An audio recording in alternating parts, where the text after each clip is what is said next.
H D. Revanna ಕುಟುಂಬದ ಮೊದಲ ಕುಡಿ ಸೂರಜ್ ವಿರುದ್ಧ ಎರಡೆರಡು ದೂರುಗಳು ದಾಖಲಾಗಿದೆ. ಅಸಹಜ ಕಾಮಕಾಂಡ ಸಂಬಂಧ ಎರಡನೇ ದೂರು ದಾಖಲಾಗಿದ್ದು ಮತ್ತಷ್ಟು ಕಂಟಕವಾಗುವ ಎಲ್ಲಾ ರೀತಿಯ ಸಾಧ್ಯತೆ ಇದೆ. ಈ ಕುರಿತ ವರದಿ ಇಲ್ಲಿದೆ ನೋಡಿ.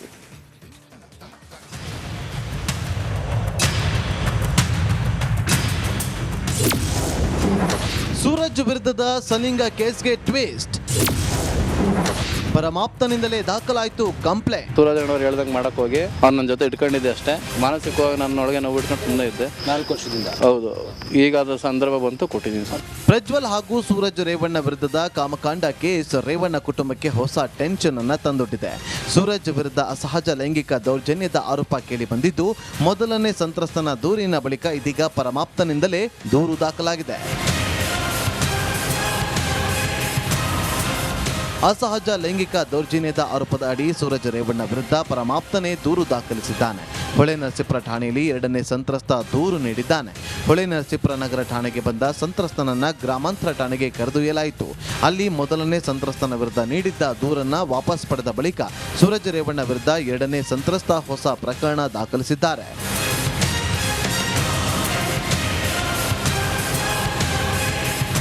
ಹೌದು ಸರ್, ಎಲ್ಲ ತನಿಖೆ ಹಂತದಲ್ಲಿದೆ. ತನಿಖೆಯಲ್ಲಿ ಗೊತ್ತಾಗುತ್ತೆ ಸರ್. ಇಲ್ಲ ನಮ್ಮ ಮೂಲಕ ಏನು ಪರಿಚಯ ಇಲ್ಲ. ಅವ್ರ ಹೆಂಗೆ ಪರಿಚಯ ಇದ್ರು ಅನ್ನೋದು ನನಗೆ ಗೊತ್ತಿಲ್ಲ. ನಿಮಗೆ ಅರಕಲಗೂಡು ಮೂಲದ ಯುವಕ ಪರಿಚಯ ಇತ್ತ ಮೊದಲು? ಹೌದು, ನಾನು ಅವನು ಕೊಲಿಗು ಒಟ್ಟಿಗೆ ಕೆಲಸ ಮಾಡ್ತೀವಿ. ಈಗ ನೀವು 4 ಸರ್, ಅವಾಗ ನಾನು ಯಾರಿಗೂ ಹೇಳ್ಕೊಂಡಿರಲಿಲ್ಲ, ಅದು ಕಂಪ್ಲೇಂಟ್ ಕೊಡುವಂಥ ಧೈರ್ಯನೂ ಮಾಡಿರಲಿಲ್ಲ. ಮಾನಸಿಕವಾಗಿ ನನ್ನೊಳಗೆ ನೋವು ಇಟ್ಕೊಂಡು ಸುಮ್ಮನೆ ಇದ್ದೆ 4 ವರ್ಷದಿಂದ. ಹೌದು, ಈಗ ಅದು ಸಂದರ್ಭ ಬಂತು ಕೊಟ್ಟಿದ್ದೀನಿ ಸರ್. 11 ಪುಟಗಳ ದೂರು ನೀಡಿದ ಸಂತ್ರಸ್ತ. ಕೊರೋನಾ ಸಮಯದಲ್ಲಿ ಲೈಂಗಿಕ ದೌರ್ಜನ್ಯವೆಸಗಿದ್ದಾರೆ ಎಂದು 11 ಪುಟಗಳ ದೂರನ್ನ ಗ್ರಾಮಾಂತರ ಠಾಣೆಯಲ್ಲಿ ದಾಖಲಿಸಿದ್ದಾರೆ. ಸಂತ್ರಸ್ತನ ದೂರು ಆಧರಿಸಿ ಪೊಲೀಸರು ಎಫ್ಐಆರ್ ದಾಖಲಿಸಿದ್ದಾರೆ. ಸೂರಜ್ ಜೊತೆಗೆ ಸಚಿನ್ ಮತ್ತು ರಕ್ಷಿತ್ ಎಂಬ ಯುವಕರ ವಿರುದ್ಧವೂ ದೂರು ನೀಡಿದ್ದಾರೆ. ಸೂರಜ್ ಅಣ್ಣವ್ರು ಹೇಳ್ದಂಗೆ ಮಾಡಕ್ ಹೋಗಿ ಅವ್ನು ನನ್ನ ಜೊತೆ ಇಟ್ಕೊಂಡಿದ್ದೆ ಅಷ್ಟೇ. ಅಮೌಂಟ್ ಇರಲ್ಲ ಅಂತ ಅವ್ನು ಕೊಟ್ಟಿದ್ದ. ಬಟ್ ಅವನಿಗೆ ಬೆದರಿಕೆ ಒಟ್ಟಿದ್ದು ಇವ್ರ ಕಡೆ ಅಂತ ನಿಜ. ಆ ವಿಚಾರವಾಗಿ ನನಗೆ ಕಂಪ್ಲೇಂಟ್ ಕೊಟ್ಟಿರೋದು. ಯಾರ ಪಾತ್ರ ಇಲ್ಲ ಸರ್, ಸ್ವಇಚ್ಛೆಯಿಂದ ಕೊಡ್ತಾ ಇರೋದು. ನಮಗೆ ನೋವಾಗಿದೆ, ನಾವು ನ್ಯಾಯ ಕೇಳ್ತಿದ್ದೀವಿ ಸೂರಜ್ ರೇವಣ್ಣವರಿಂದ. ತನಿಖೆ ಅಂತದಿಲ್ಲ ಸರ್, ತನಿಖೆಯಲ್ಲಿ ಗೊತ್ತಾಗುತ್ತೆ. ನನಗೆ ಕಾನೂನು ಮೇಲೆ, ಪೊಲೀಸ್ ವ್ಯವಸ್ಥೆ ಮೇಲೆ ನಂಬಿಕೆ ಇದೆ. ಹೊಳೆನರಸೀಪುರದಲ್ಲಿ ನನ್ನಿಂದ ಬಲವಂತವಾಗಿ ಹೆದರಿಸಿ ದೂರು ಕೊಡಿಸಿದ್ರು. ನಾನು ಒಲ್ಲದ ಮನಸ್ಸಿನಿಂದ ಸಂತ್ರಸ್ತನ ವಿರುದ್ಧ ದೂರು ನೀಡಿದೆ ಎಂದು ದೂರಿನಲ್ಲಿ ಹೇಳಿದ್ದಾನೆ. ಸದ್ಯ ಎರಡನೇ ಸಂತ್ರಸ್ತನ ಕೇಸ್ ಆಧಾರದ ಮೇಲೆ ಸೂರಜ್ ರೇವಣ್ಣ ವಿರುದ್ಧ ಐಪಿಸಿ ಸೆಕ್ಷನ್ 377 ಅಸಹಜ ಲೈಂಗಿಕ ದೌರ್ಜನ್ಯ, 342 ಬೆದರಿಕೆ, 506 ಅಂದರೆ ಕೊಲೆ ಬೆದರಿಕೆ, 34 ಸಮಾನ ಅಪರಾಧ ಕೃತ್ಯ ಉದ್ದೇಶದಲ್ಲಿ ಇಬ್ಬರು ಭಾಗಿಯಾಡಿ ಎಫ್ಐಆರ್ ದಾಖಲಿಸಲಾಗಿದೆ. ಪರಮಾಪ್ತನಿಂದಲೇ ಸೂರಜ್ ರೇವಣ್ಣ ವಿರುದ್ಧ ದೂರು ದಾಖಲಾಗಿದ್ದು ಎಂಎಲ್ಸಿಗೆ ಮತ್ತಷ್ಟು ಸಂಕಷ್ಟ ಎದುರಾಗುವ ಸಾಧ್ಯತೆ ಇದೆ.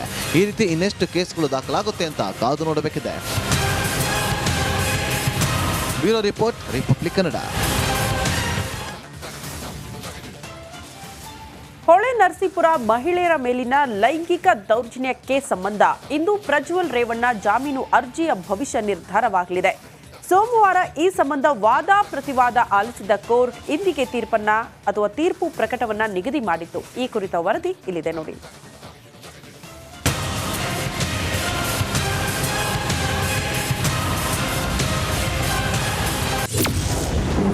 ಇಂದು ಪ್ರಜ್ವಲ್ ರೇವಣ್ಣಗೆ ಜಾಮೀನು ಭವಿಷ್ಯ.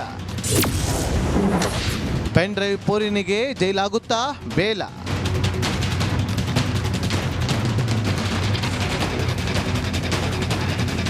ಲೈಂಗಿಕ ದೌರ್ಜನ್ಯ ಪ್ರಕರಣಕ್ಕೆ ಸಂಬಂಧಪಟ್ಟಂತೆ ಮಾಜಿ ಸಂಸದ ಪ್ರಜ್ವಲ್ ರೇವಣ್ಣ ಜಾಮೀನು ಅರ್ಜಿಯ ಆದೇಶವನ್ನ ಜನಪ್ರತಿನಿಧಿಗಳ ವಿಶೇಷ ನ್ಯಾಯಾಲಯ ಕಾಯ್ದಿರಿಸಿದೆ. ಕಳೆದ ಸೋಮವಾರ ಪ್ರಕರಣ ಸಂಬಂಧ ವಾದ ಪ್ರತಿವಾದ ಆಲಿಸಿದ ಕೋರ್ಟ್ ಇಂದಿಗೆ ಅರ್ಜಿಯ ತೀರ್ಪನ್ನ ಕಾಯ್ದಿರಿಸಿತು. ಸದ್ಯ 14 ದಿನ ನ್ಯಾಯಾಂಗ ಬಂಧನದಲ್ಲಿದ್ದ ಪ್ರಜ್ವಲ್ರನ್ನ ಜಿಲ್ಲಾ ಪಂಚಾಯತ್ ಸದಸ್ಯೆ ನೀಡಿದ ದೂರಿನಲ್ಲಿ ಎಸ್ಐಟಿ ಅಧಿಕಾರಿಗಳು ವಶಕ್ಕೆ ಪಡೆದಿದ್ದು ವಿಚಾರಣೆ ಮಾಡ್ತಾ ಇದ್ದಾರೆ.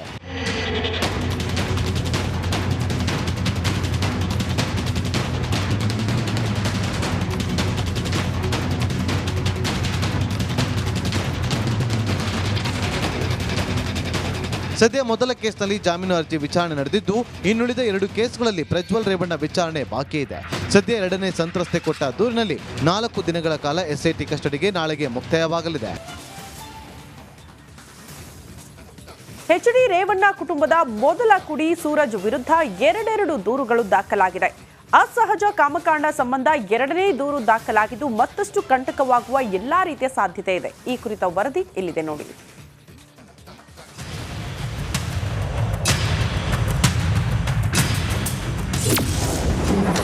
ಸೂರಜ್ ವಿರುದ್ಧದ ಸಲಿಂಗ ಕೇಸ್ಗೆ ಟ್ವಿಸ್ಟ್.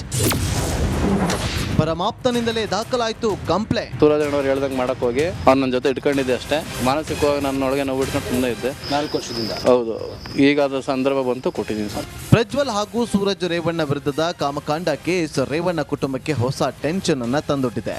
ಸೂರಜ್ ವಿರುದ್ಧ ಅಸಹಜ ಲೈಂಗಿಕ ದೌರ್ಜನ್ಯದ ಆರೋಪ ಕೇಳಿ ಬಂದಿದ್ದು, ಮೊದಲನೇ ಸಂತ್ರಸ್ತನ ದೂರಿನ ಬಳಿಕ ಇದೀಗ ಪರಮಾಪ್ತನಿಂದಲೇ ದೂರು ದಾಖಲಾಗಿದೆ.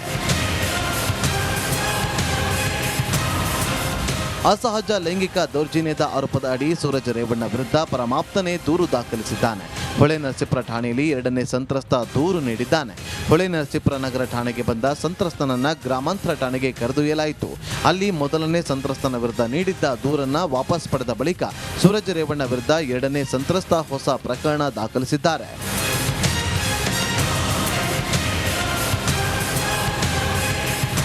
ಹೌದು ಸರ್, ಎಲ್ಲ ತನಿಖೆ ಹಂತದಲ್ಲಿದೆ. ತನಿಖೆಯಲ್ಲಿ ಗೊತ್ತಾಗುತ್ತೆ ಸರ್. ಇಲ್ಲ ನಮ್ಮ ಮೂಲಕ ಏನು ಪರಿಚಯ ಇಲ್ಲ. ಅವ್ರು ಹೆಂಗೆ ಪರಿಚಯ ಇದ್ರು ಅನ್ನೋದು ನನಗೆ ಗೊತ್ತಿಲ್ಲ.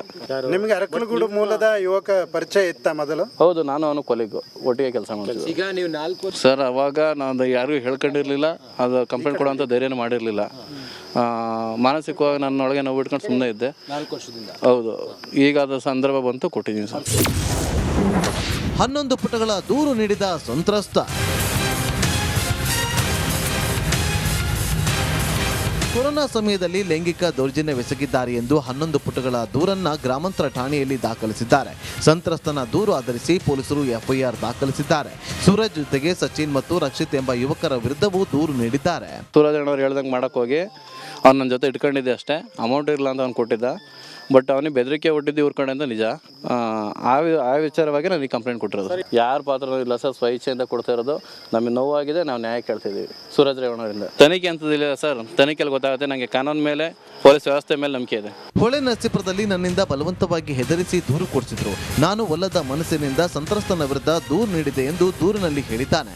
ಸದ್ಯ 2ನೇ ಸಂತ್ರಸ್ತನ ಕೇಸ್ ಆಧಾರದ ಮೇಲೆ ಸೂರಜ್ ರೇವಣ್ಣ ವಿರುದ್ಧ IPC ಸೆಕ್ಷನ್ 377 ಅಸಹಜ ಲೈಂಗಿಕ ದೌರ್ಜನ್ಯ, 342 ಬೆದರಿಕೆ, 506 ಅಂದರೆ ಕೊಲೆ ಬೆದರಿಕೆ, 34 ಸಮಾನ ಅಪರಾಧ ಕೃತ್ಯ ಉದ್ದೇಶದಲ್ಲಿ 2 ಭಾಗಿಯಡಿ FIR ದಾಖಲಿಸಲಾಗಿದೆ. ಪರಮಾಪ್ತನಿಂದಲೇ ಸೂರಜ್ ರೇವಣ್ಣ ವಿರುದ್ಧ ದೂರು ದಾಖಲಾಗಿದ್ದು, MLCಗೆ ಮತ್ತಷ್ಟು ಸಂಕಷ್ಟ ಎದುರಾಗುವ ಸಾಧ್ಯತೆ ಇದೆ. ಈ ರೀತಿ ಇನ್ನೆಷ್ಟು ಕೇಸ್ಗಳು ದಾಖಲಾಗುತ್ತೆ ಅಂತ ಕಾದು ನೋಡಬೇಕಿದೆ. Bureau report, Republic Kannada. Holenarasipura ಮಹಿಳೆಯರ ಮೇಲಿನ ಲೈಂಗಿಕ ದೌರ್ಜನ್ಯಕ್ಕೆ ಸಂಬಂಧ ಇಂದು ಪ್ರಜ್ವಲ್ ರೇವಣ್ಣ ಜಾಮೀನು ಅರ್ಜಿಯ ಭವಿಷ್ಯ ನಿರ್ಧಾರವಾಗಲಿದೆ. ಸೋಮವಾರ ಈ ಸಂಬಂಧ ವಾದ ಪ್ರತಿವಾದ ಆಲಿಸಿದ ಕೋರ್ಟ್ ಇಂದಿಗೆ ತೀರ್ಪು ಪ್ರಕಟವನ್ನ ನಿಗದಿ ಮಾಡಿತ್ತು. ಈ ಕುರಿತ ವರದಿ ಇಲ್ಲಿದೆ ನೋಡಿ.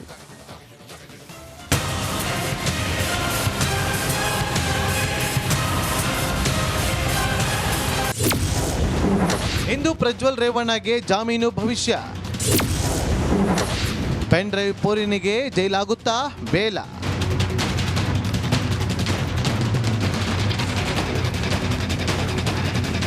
ಲೈಂಗಿಕ ದೌರ್ಜನ್ಯ ಪ್ರಕರಣಕ್ಕೆ ಸಂಬಂಧಪಟ್ಟಂತೆ ಮಾಜಿ ಸಂಸದ ಪ್ರಜ್ವಲ್ ರೇವಣ್ಣ ಜಾಮೀನು ಅರ್ಜಿಯ ಆದೇಶವನ್ನ ಜನಪ್ರತಿನಿಧಿಗಳ ವಿಶೇಷ ನ್ಯಾಯಾಲಯ ಕಾಯ್ದಿರಿಸಿದೆ. ಕಳೆದ ಸೋಮವಾರ ಪ್ರಕರಣ ಸಂಬಂಧ ವಾದ ಪ್ರತಿವಾದ ಆಲಿಸಿದ ಕೋರ್ಟ್ ಇಂದಿಗೆ ಅರ್ಜಿಯ ತೀರ್ಪನ್ನ ಕಾಯ್ದಿರಿಸಿತು.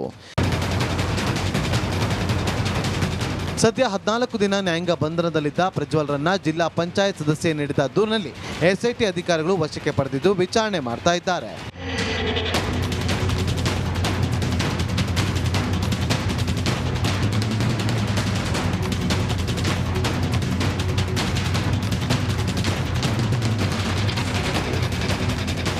ಸದ್ಯ ಮೊದಲ ಕೇಸ್ನಲ್ಲಿ ಜಾಮೀನು ಅರ್ಜಿ ವಿಚಾರಣೆ ನಡೆದಿದ್ದು, ಇನ್ನುಳಿದ 2 ಕೇಸ್ಗಳಲ್ಲಿ ಪ್ರಜ್ವಲ್ ರೇವಣ್ಣ ವಿಚಾರಣೆ ಬಾಕಿ ಇದೆ.